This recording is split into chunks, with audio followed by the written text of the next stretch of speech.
in the KINS program for user experience design. And I would just quickly tell you this program meets the first days of every month, or I'm sorry, the first and third Monday of every month, excluding holidays at noon, and it's an hour-long session. And about half of the time will be spent in presentation, the other half in Q&A. And if people miss, tell your friends and family, and they can go to UXconnect.press.com and view all past sessions that we have. So, and in conjunction with the program here at Kent State and with the Information Architecture Institute, with the help of Bev Corwin, who is in attendance here today. And so we really appreciate her getting the speakers that we're going to have in the future. And you can see we have artists in the group. So Paul is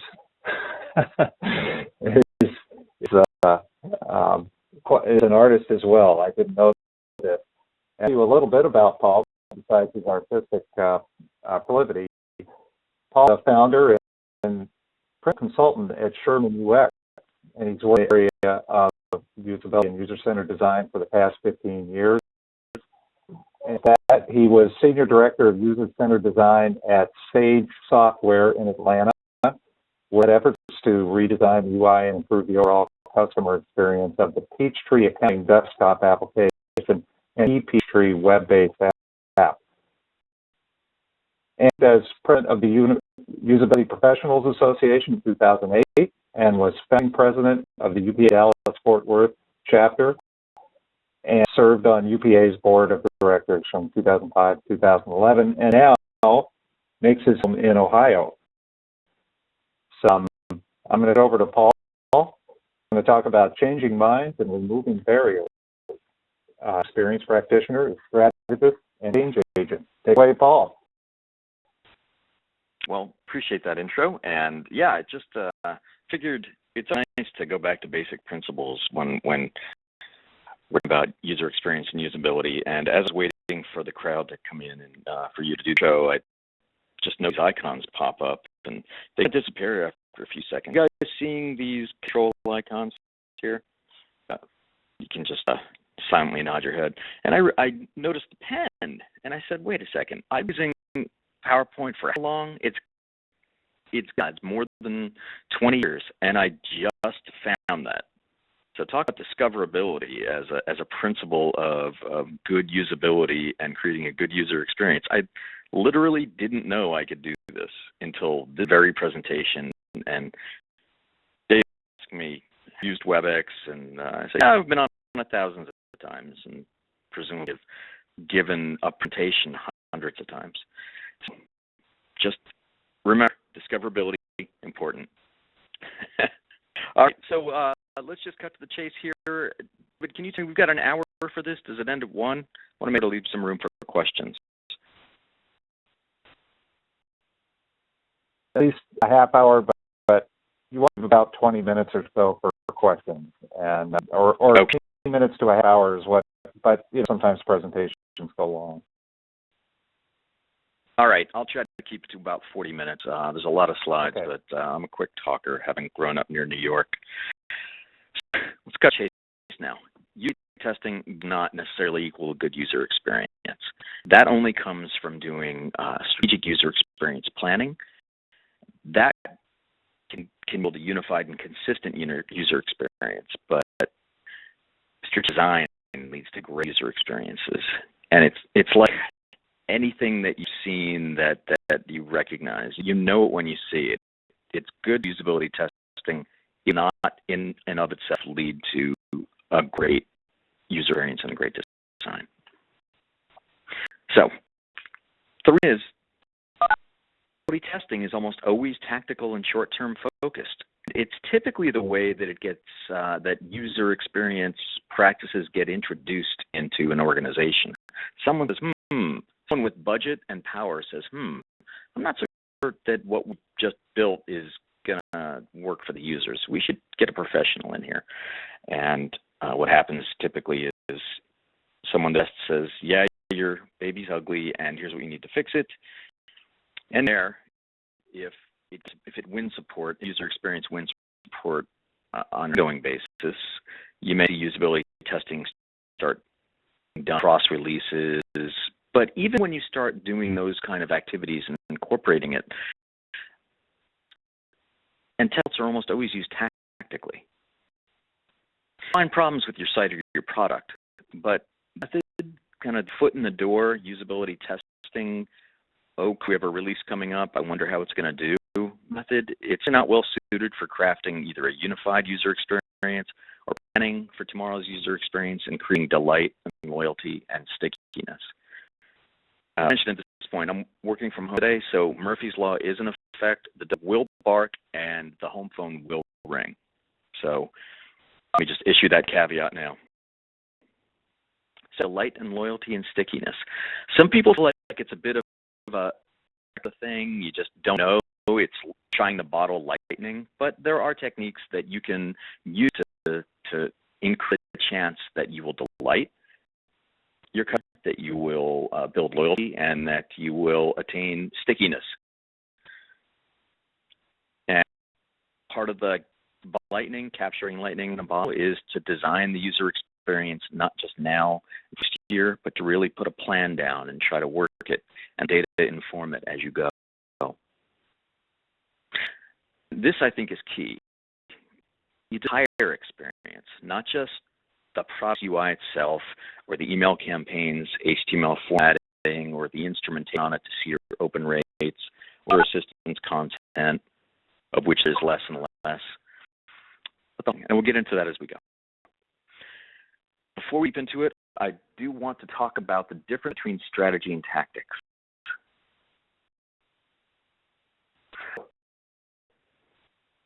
From Wikipedia, strategy is a long-term plan of action designed to achieve a particular goal, and it's differentiated from tactics or immediate actions by its orientation on affecting future, not immediate conditions.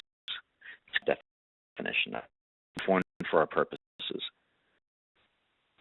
I wanted to give an example. So, what about somewhere? Your strategic plan is to go from the airport to hotel. You text her to make some turns. So, instructions here. Great if you have a goal in mind, but if you don't have an end goal in mind, making turns. So, what I want to do in this presentation, and this is probably the fourth time I've talked about this topic, is to talk about alignment. Alignment. I'm talking about organizational alignment. Organizations have different organizations, departments, factions, groups, disciplines, and there's a lot of places where people, groups, disciplines can be disconnected. So, pretty obvious, I think, in all of our lives that we've used products that just makes it like that doesn't have their act together. The part that may not be obvious when you're using a product or service is that if you peek inside an organization and you dug deep, you could actually find places where some group-side organizations are actually incented to create a bad user experience. Listening to Freakonomics podcast for a while, finally learned the term for that. It's called purpose incentive. I thought the term was disincentive, but actually it's called a perverse incentive, because it's not a disincentive to create a good experience, but it's a perverse incentive to create something that works against the user. So, to imagine that there's a air quote fictional company where a marketing department was responsible for shipping and fulfillment. I have no idea what company this is, never worked there. Right.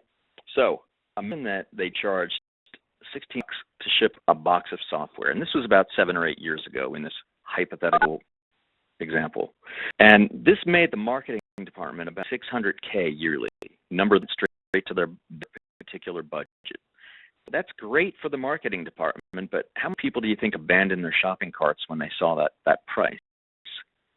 I got to look at that data, and it was shocking. And I entered a deliverable called a user experience alert. I guess ripping off alert box from Jacob Nielsen a little bit, but I basically wrote a one-page brief inside the company, like a memo. It felt like I was writing a memo from the 60s saying, hey, here's a problem that we've identified, and we only have the numbers to show that there's a hit in purchase funnel, and most likely it's due to this ridiculously high cost of shipping. But I didn't win that one, win the battle. So even though traffic of maybe a million and a half a year with a conversion rate in the low single digits, how many people were lost right there? I mean, it was a lot.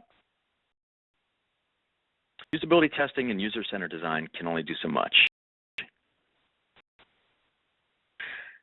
I'm not the only one talking about this kind of thing. Usability, who is, I believe, either past or immediate past president of the IXDA, he's a great presentation. Jeff Spool spoke at UPA, now UXPA, in 2009. In his keynote, I've been trying to find a link for this, and I can't find one, but it was fantastic description of just how incentives combine to really hurt the user experience of a product or service.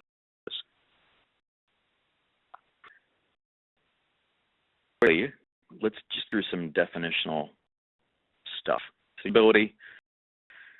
I have a short, sweet version of this definition. A person can accomplish what they're trying to do. And user experience. There's lots of different definitions in the UX world for what is UX, and as many know, information architects, IAs, love to argue about what IA is and what's the difference between IA in practice and IA's definition. UX people maybe not as much, because maybe it's not as I don't know about the definition, but the definition I tend to fall back on is a person's positive and negative attitudes that result from interacting with product or service. There are useful tools for understanding the components of user experience, and I like this one from Peter Morville, who is a practitioner and co-author of what we lovingly refer to as the Polar Bear book, Information Architecture for the World Wide Web. You can see here is that in his conception, there's many different pieces of the UX honeycomb, as he calls it. It's usable. The product service is usable, findable, it is usable, desirable, and in the center, value, which makes it put value in the center, because value is at once a very intangible and a tangible thing. You know it when you see it. You know it when you yield value from something. And individual type of attribute. So it's essential attribute, I guess. Have people are deriving value from your offering? Well, they keep using it. Usability is a part of it, but it's only a part. So quantify these kind of experiential, squishy, fuzzy components or variables. So like anything in social sciences, you can approximate measures, and I would say everyone in social sciences has some amount of physics envy where we want to precisely measure things using ratio scales. Well, it's not going to happen, but we can create methods of measuring experience and value that are pretty reliable and pretty valid. So I would advise that whatever you do to measure the different components of UX, a person's or user's experience with your offering, multiple methods when you can, and multiple measures. It's really key to look at what you measure, different measures, different points of time, because the more information you have, I not always agree, but you can approximate what we call beauty, I guess, by using all different measures. And I could easily do another presentation, if a whole class, just on measurement. So we're not going to get into that now, exactly you should use. You can always contact me, and there's a lot of, just looking at the participant list, I know there's a lot of folks on call who know a heck of a lot about good UX measurement. But I'd say the first thing to do is to become aware of the problems. So higher customer experience. How we tend to get our blunders on when we are doing design, or if you're a product leader or a product owner or a project manager or a developer, we tend to get blinders on, and we forget what it's like to go to initial sign up, to convert from maybe a free use of a product to paying, to get support when you need it, to even going through the account closing process, not to mention billing and doing account changes, things like that. If you walk the customer corridor enough and you keep doing it regularly, you can reach that outside-in view that is really helpful to make you gain empathy with your customers, but also understand what they go through. This is just a diagram of a typical customer corridor. This is a product managery type of way of thinking of things. If you're not familiar with the customer corridor and you're working in a product organization or service organization, I urge you to talk to your product managers, or if you call them product owners or product leads. They are very familiar with this concept.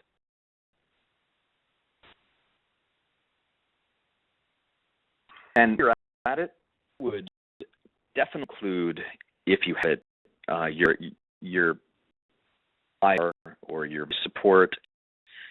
It's interesting that the reason we all hate so many voice menus and IRs and voice response systems that we encounter is because for some reason the UX revolution has only just kind of touched the edges of the people that handle IVRs.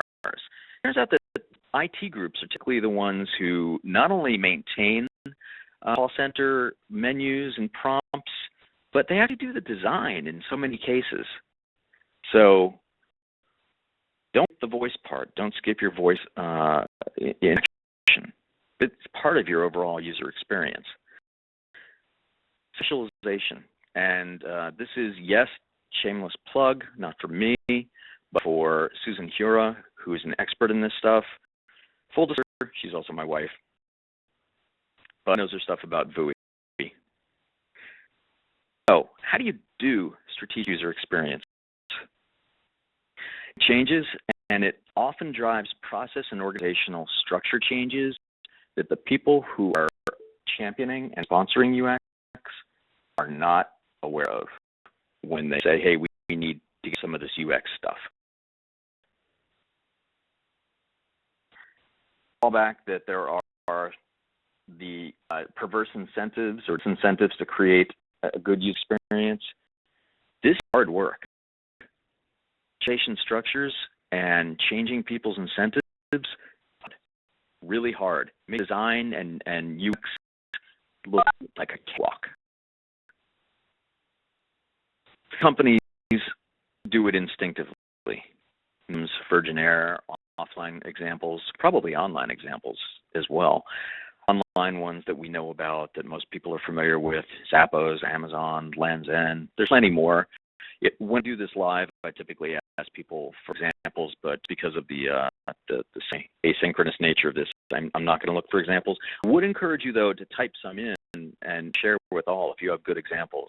So in the chat box, if you're familiar with WebEx, go ahead and drop some examples of offline. You can just offline : then name it, then online : then your, what you was good experience, and I will be able to pull that up at the end. I've got the participant list open now, but a raise hand list, so just free, and then I'll collect that, and maybe David, we can push out at the end or afterwards to the participant list.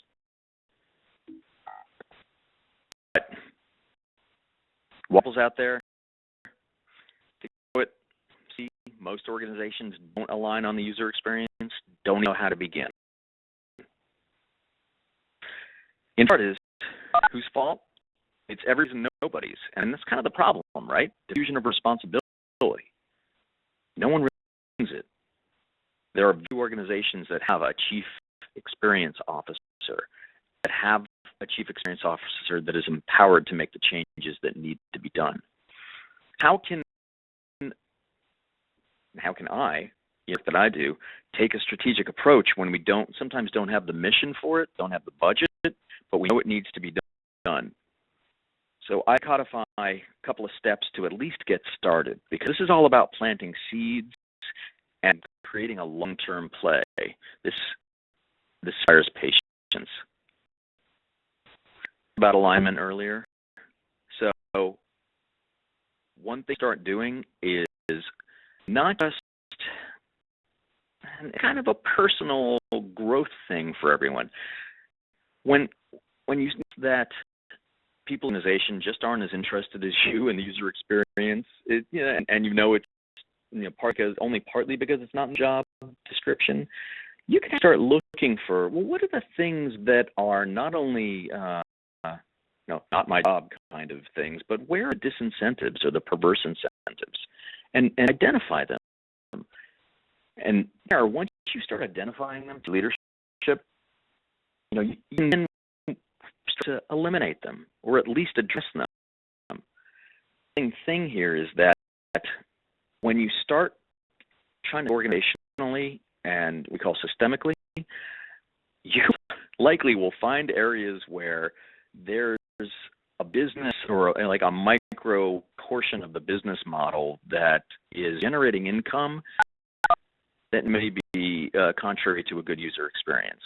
And folks in the business literature call that taking bad profits, meaning you're taking customers' money, but doing it grudgingly. If they had an alternative, they would leave in a heartbeat.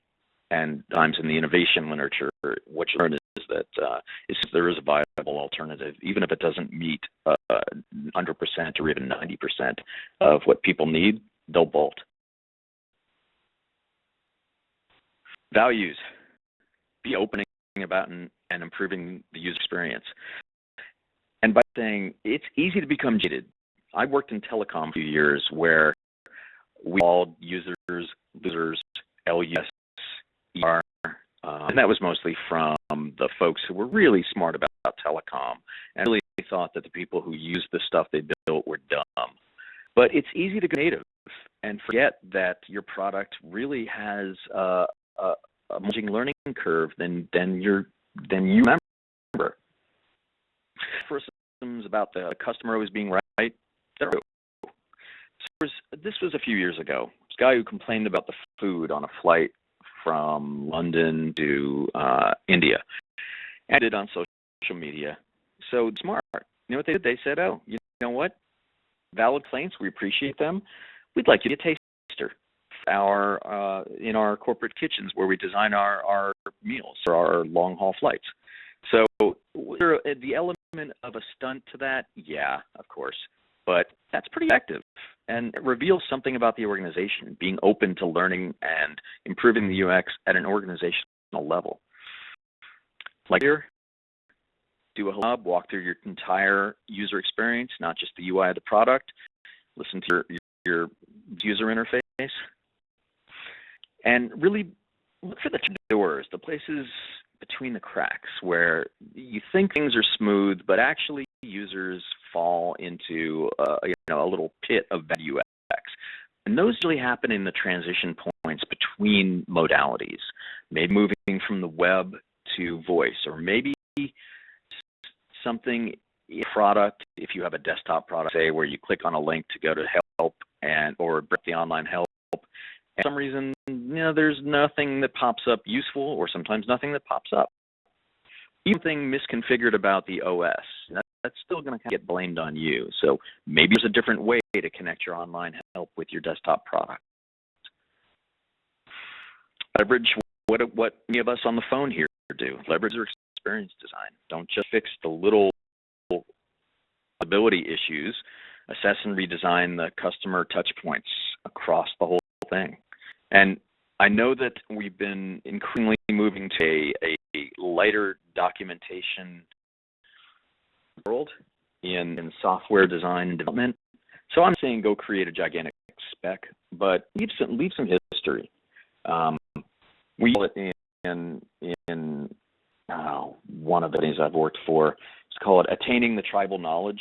So, you'd look on the wiki, but even wikis have findability problems. So if you find something that you can fix in the overall user experience, document it, but not only just because it's good to know what you did and how and why, but you know what? Documenting this stuff might be the difference between one more head count for UX. This is great, Paul. Wonderful. Would love to do all this. Don't have the time or the energy or don't have the budget or the mission. How do you do this? Reconsider what you do. What we do. UX and design and usability are our tools, but I would see yourself as change agent. Like to say, hard to practice. So time again. Change agent, folks who have popularized Six Sigma, that's a program for continuous improvement in processes, originally started in manufacturing, then went over to business processes, and even has been picked up by the design community in some ways. Person leads a business initiative by defining and researching the problem, plan intervention, building support, that's key, for the intervention, and enlisting others to help drive the change. I like this quote because it's something as a user experience researcher really neatly with what we try to do. So change agents must have the conviction to state the facts based on data, even if the consequences of the information they bring are associated with unpleasantness. So, just the first part of this talk, and the second is shorter. It's not going to be 34 minutes. Successful strategic user experience is not just about delivering a design or testing the user interface. It's about aligning the organization to measure and improve using tools that we have. And I claim that if we're doing our work right, we're changing the organization continually in the initiative and move our organization's product design, build, delivery process from business as usual to just continual focus on delivering value through a user experience. So something that I put together to help me build a strong UX presence at one of my former organizations. And I call it UX Kit, the User Experience Kit. I do the whole talk is in less than 5 minutes. It's really kind of boring when you take the fact of, I created a document that provided information about how to read teams and how you can structure them and where they could live and what their services are. But the interesting part is why I felt I needed one, why I probably need something like this, and what we should be doing about this for those who work in organizations larger than, then you've got an organization you're in that's larger than double digits. You probably need something like this. A document or a kit, at least plan. So the story is that clear UX practice needs to be embedded more securely into product development lifecycle activities, PDLC or FC. And try to establish, we think, and despite the growth of applications where it's much easier to just go away and find a better offering, UX is still kind of poorly integrated into product ideation, design, and development activities. There's steps in how we do things. So, like Jeff Spool said in his keynote, the gap there are we're very split in factions in UX and don't have a strong on this cross-product user experience. Cross experience experience, if you will. And to me, I'm seeing the gap as one of them is the lack of organization structure and process guidelines. So there's some good stuff there on how to integrate UX teams into organizations. There's serves and some groups and a couple of books, but I don't see a lot of lively ongoing discussions about UX and organizational structure and culture. Why? Isn't setting up a team and configuring it for success a precondition to actually doing good UX? Should seem pretty obvious, right? My hypotheses, and this is right here, as in I'm making light of some of this. So it's a trivial problem. I'm dumb, and everyone gets this stuff with me. Possibility, maybe a particularly hard problem that people in our field, people who go our field, are really not equipped to work on. And I wrote this originally 4 years ago. When we have so many research psychologists in our ranks. That's not so much true anymore. 15, 20 years ago, most people, maybe not most, but a plurality of people came from human actors background. But now, some of the most effective people I've worked with in UX come from disciplines, sometimes not even related disciplines. I've worked with effective people whose training was in theater. Maybe just not as interesting or sexy as other problems in our field. I think it's that one. To talk about design a lot, and the nuts and bolts of getting design processes configured correctly are just not as interesting. Yeah, that's me working on the unsexy problems.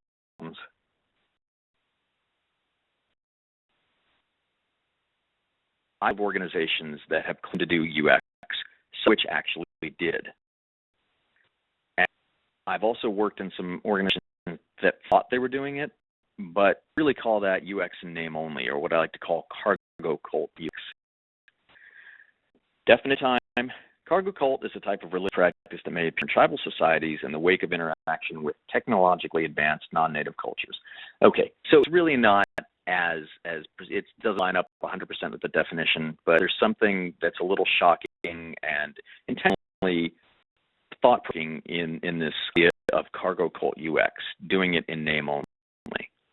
So, I like this part about cults conducting rituals imitating the behavior they have observed among the holders of the desired wealth or in other places in order to receive that same wealth themselves. So, yeah, there's actually pictures of cargo cults creating the trappings, hoping that using causation will actually bring great stuff from the sky. And just to be really hammer home, just a pound, it's an language idiom meaning to imitate the superficial exterior of a processor system without having any understanding of the underlying substance. Yeah. Let's move. I want to make sure to leave some time for questions. I imagine that some of you have seen this behavior in organizations as well.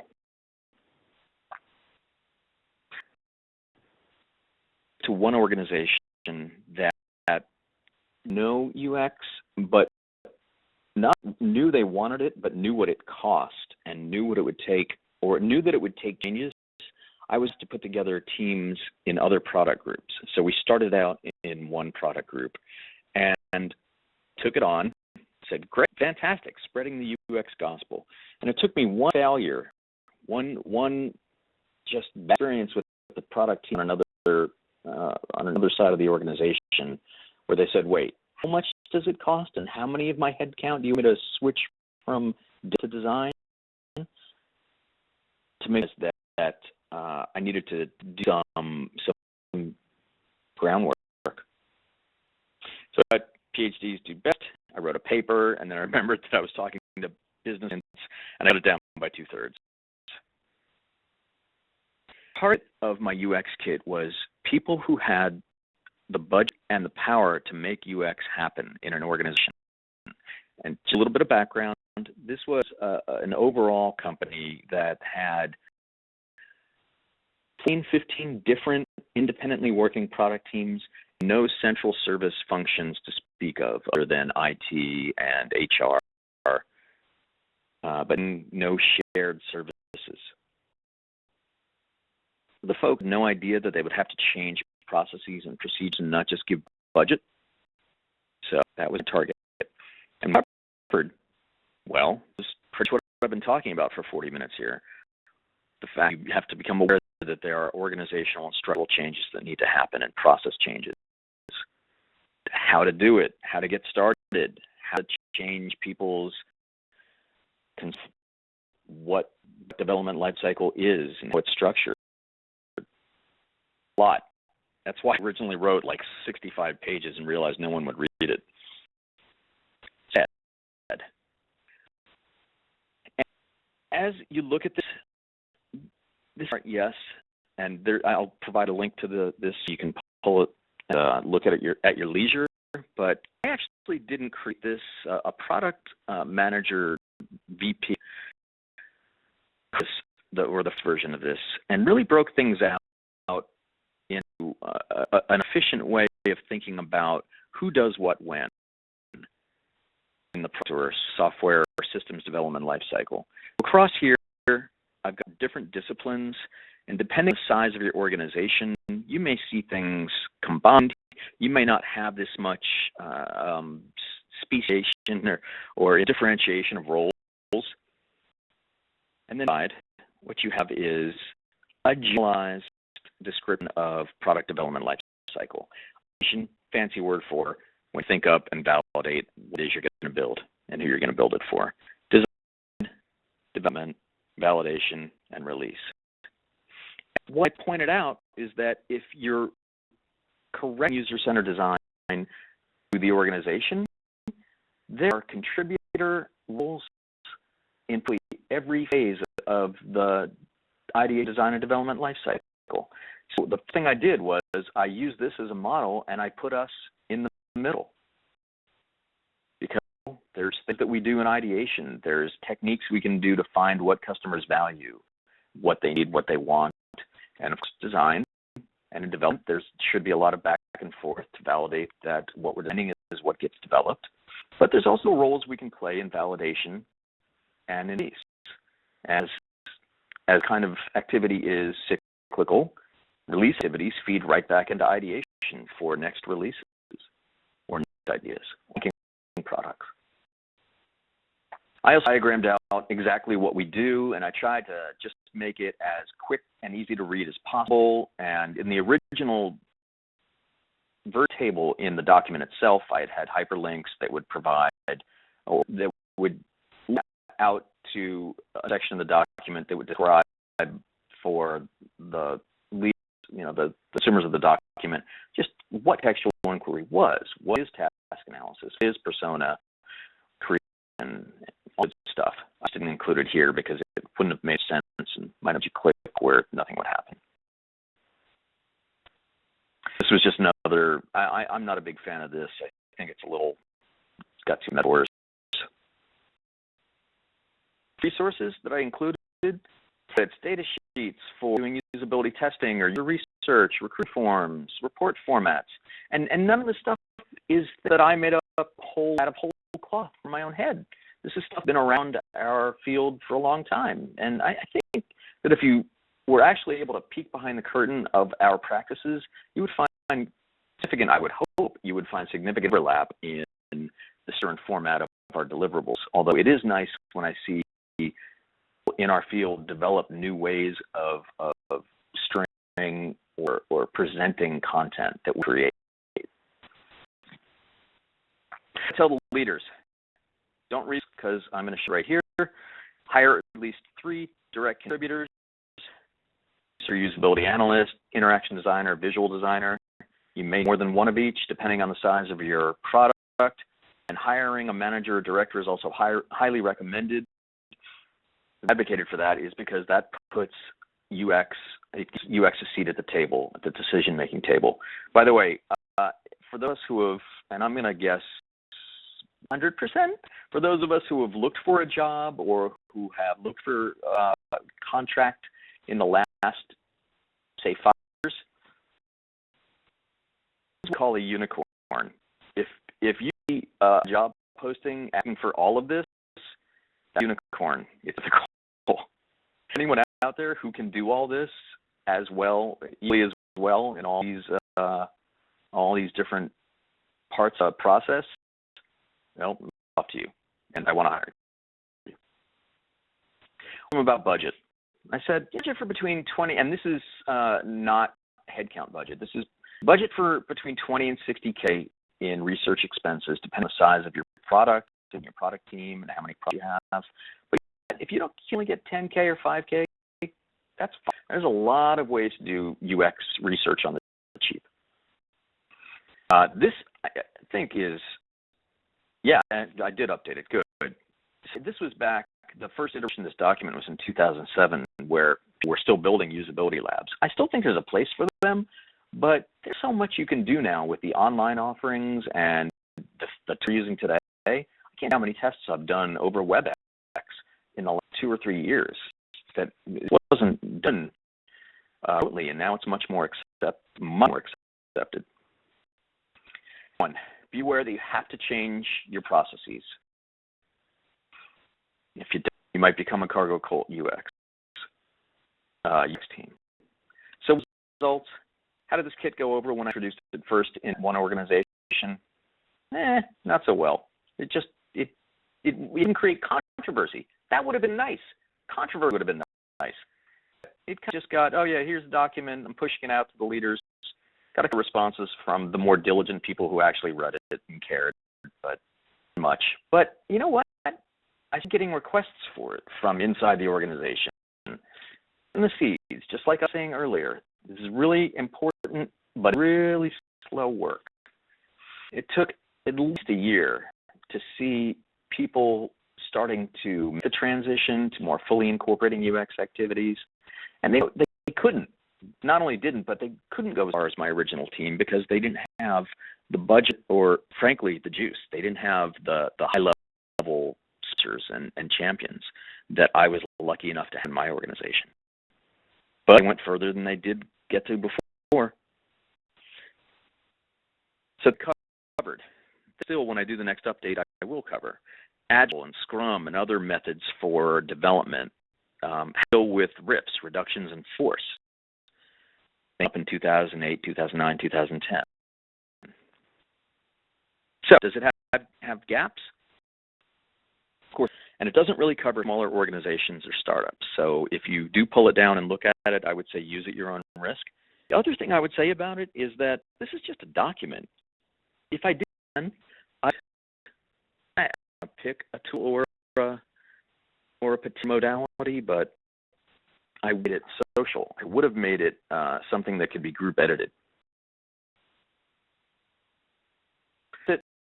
At that time, absolutely. It turned from a failure in trying to spread UX to slowly, and maybe that was the only speed it could go, slowly but surely building momentum to create better competencies in a multi-product, multi-team organization. Snappy conclusion, I don't really have one. I always love this picture.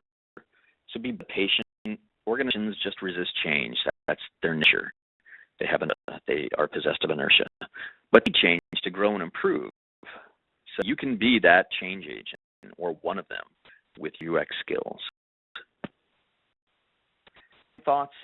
You probably have to focus on strategic stuff, but if you start thinking about it, you will be amazed how your mental time horizon shifts. You have to figure out how to design that form and ensure that it validates at the field level and that you've got everything just right for your sign-up flow. But you start looking for the long-term stuff. And don't be surprised if you start thinking product manager, like a good product manager. Bad thing. It's not a bad career path.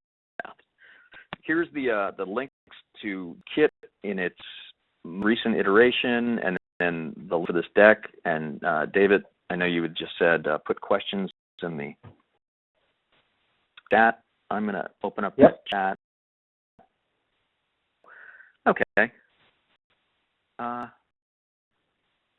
Opening up the questions. And as Dad dropped them in the chat, I'll repeat them and them. Can't promise I'll be able to answer them, but I'll talk about it.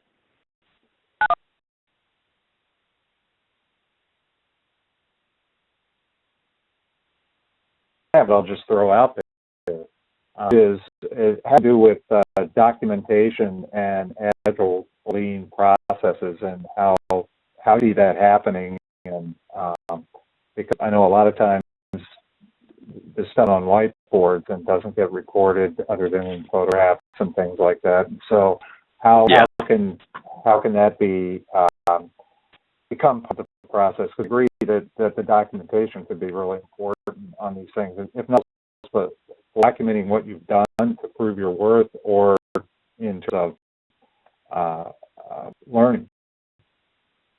Well, there's two pieces to that question. One is, how do we more efficiently document design? And I've been a big proponent since I using them of moving from requirements and spec docs to annotated docs that show storyboards and have requirements and annotations, to moving to the application simulators as a way to document design. Some bigger, the bigger ones are things like Azure or Acture, the ones on the desktop. But every day it seems like there's a new product, web-based service for documenting or prototyping a UI.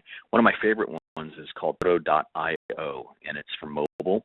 It's for cross-platform mobile tablets and phones, and it's really good. I mean, it basically behaves like code, except you're not generating code. You can really focus on the design and the behavior and the decisions.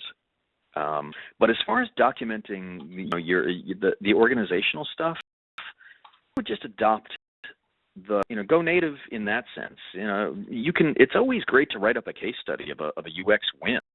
And it's always internal presentations and learning days that you can do. And those are the opportunities where you can document a win, a UX win.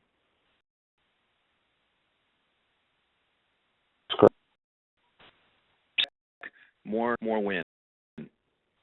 Four-word answer. Looks like Keith has a question, Paul. Okay. The question is, have you found any books or papers that talks about how to be a change agent that are useful for UXers, for example, get a master's in organizational development? Yes, if you want to be a professional change agent. I think that's helped us. I'd have to dig back into my reading list, but my guilt pile of things I haven't read. Yes, the short answer is yes. There's tons of business literature on this stuff. I think there's an opportunity for a hybrid of business literature, biz-focused change agent content with a real strong combination with design. I mean, I know that there's the Steve Jobs biography, and there is a couple of other books. No, I'm not answering this question in the specific. I'm going to answer that one in a post or an article. How's that? I'll commit to doing a quick review list. Thanks.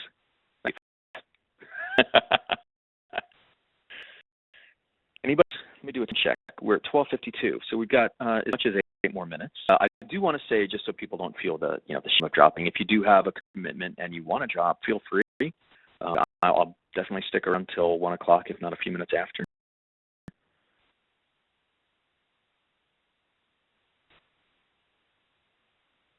David, would it be okay if we open it up to voice questions and even discussion? Yeah, sure.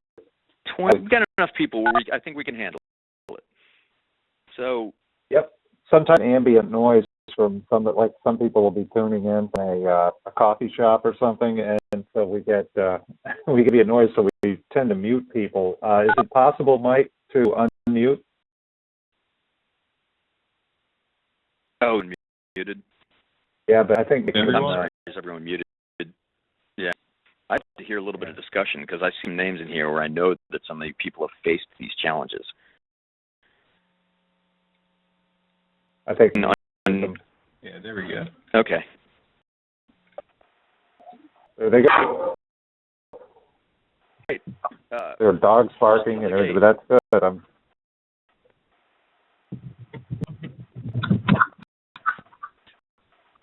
So speak up.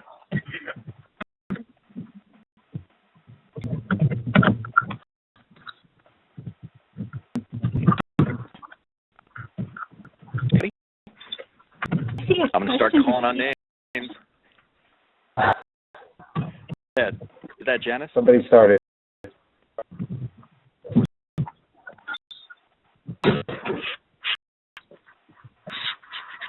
Hi, this is Bev.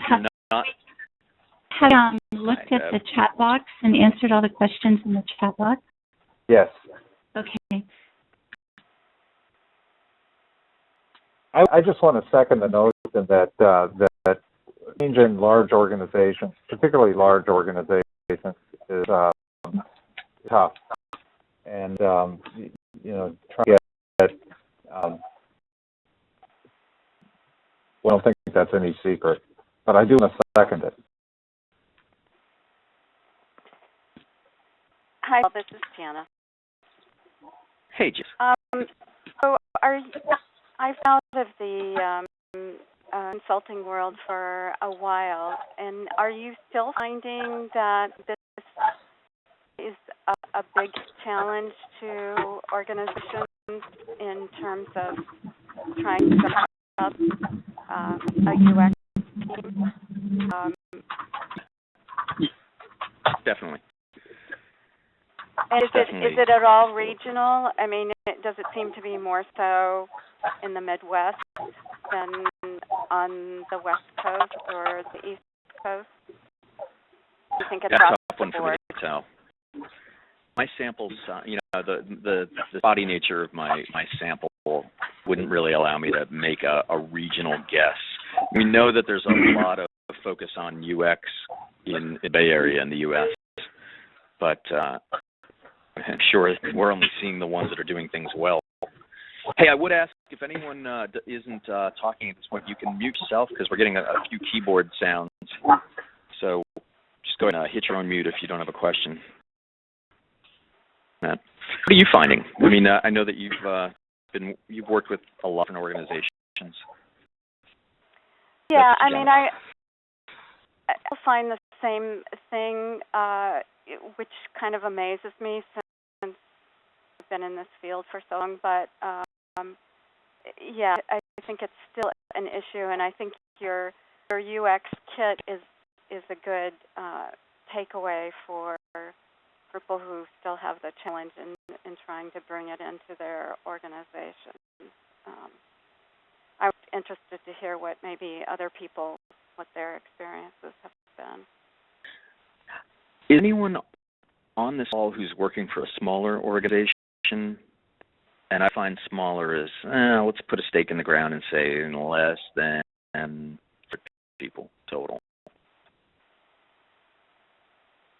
Seeing challenges on how to build UX.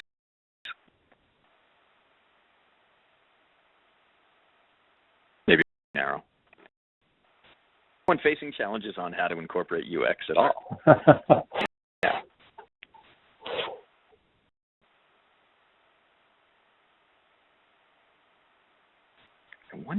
I know that there's a few students on, and there's a few consultants on.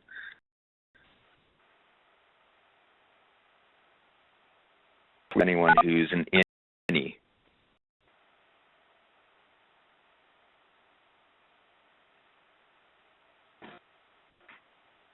God, I just want to start quoting Ferris Bueller. Yes. Hello. Hello. Hi, Paul. Yeah. I work for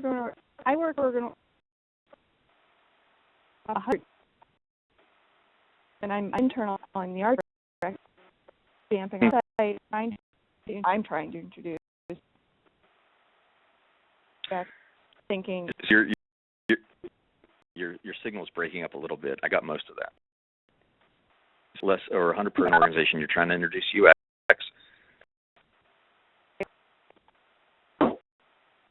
What's been your experience? I've been here for 12 years, and I know that the culture is. I know that they value in UX technology. Did anyone else build trust with our donors? Then yes, but I start to go into the process of doing that. Yeah, I got quite a bit, Jennifer. I'm not. Like a really interesting observation, and I think we know about 40% of it. I know. Is it better? Yeah. Yeah. Is that better? Yes. We can hear you. I think so. Okay, what part did you get? 100% company, 12 years. Yeah. Yeah. As long as you say things like, we want to build trust with our donors, yes, that's all great. As soon as you start to go into the process of doing that, the eye is over, and it just sounds them like work. Much time, too much money. And that's part of the reason why. Part of the reason you need a UX leader, even in a smaller team, is they've got to be sitting with the people who are at least in the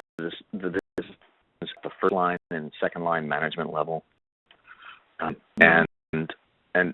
it's career path. You've probably noticed there's a lot of directors of UX, a few VPs of UX, and as I said before, hardly any CXOs. It's hardly exists. But if those of us in this field choose to stay in experience and we want to affect change, probably the right place to do it at is the typical director level, where you're given budget and headcount responsibility, and you can interact with the other directors and VP or Ps, and that's where influence happens.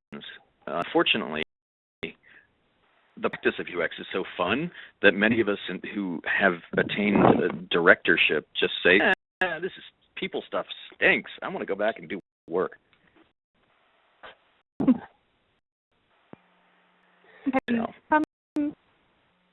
Have you one more? Anybody? Go ahead.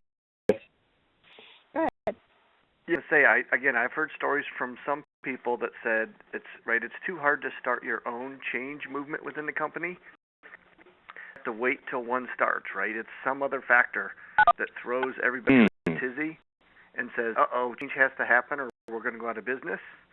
And so when that train leaves the station, then you can hitch on to it. But we usually don't have enough power to do that ourselves, right? So sometimes it's waiting for that opportunity because their CEO or, comes along and everybody freaks out. So then it's like, okay, I'm going to hitch my UX wagon to mobile. I'm going to, ignore all our legacy systems, and I'm just going to be the mobile UX person because that's where the change is happening. That's a good point. Finding your leverage points. I need to add that. And usually our leverage points are someone's hair is on fire or everyone's hair is on fire because the product got a bad review or people are leaving it or people are it's got a reputation of being hard to use. I mean, that's we get pulled in on in the first place. But you're right. There are other organizational burning platforms for change that you can hit to.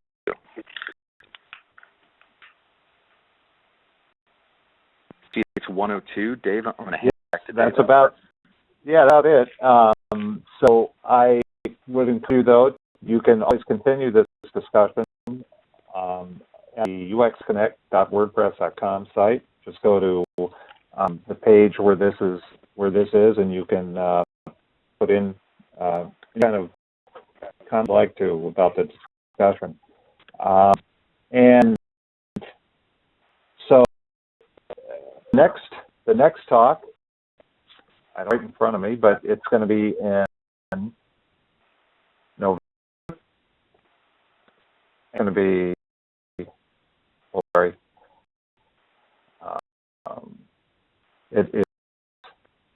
it's going to be Dan Klein and Sherry Thoreau, December 2nd? It's not going to be November. It's going to be December 2nd. There may be something coming up in November, but currently there's nothing. And wait a minute, that's not true. Lou Rosenfeld, Monday to November 4th. How could we forget Lou? Somebody was talking? I was just going to, the Google Calendar on the side of the website listed Lou on 4th and Sweeney on November 18th. 18th. That's right. Okay, so that's the correct version, and we'll get that updated on the homepage. And so it looks like we've got a good schedule. Bev's been really helping us out, getting good pull, and so I encourage everyone to stop back first and third Mondays at noon. And you for attending. Thanks for a great presentation. See y'all later. Okay, yeah.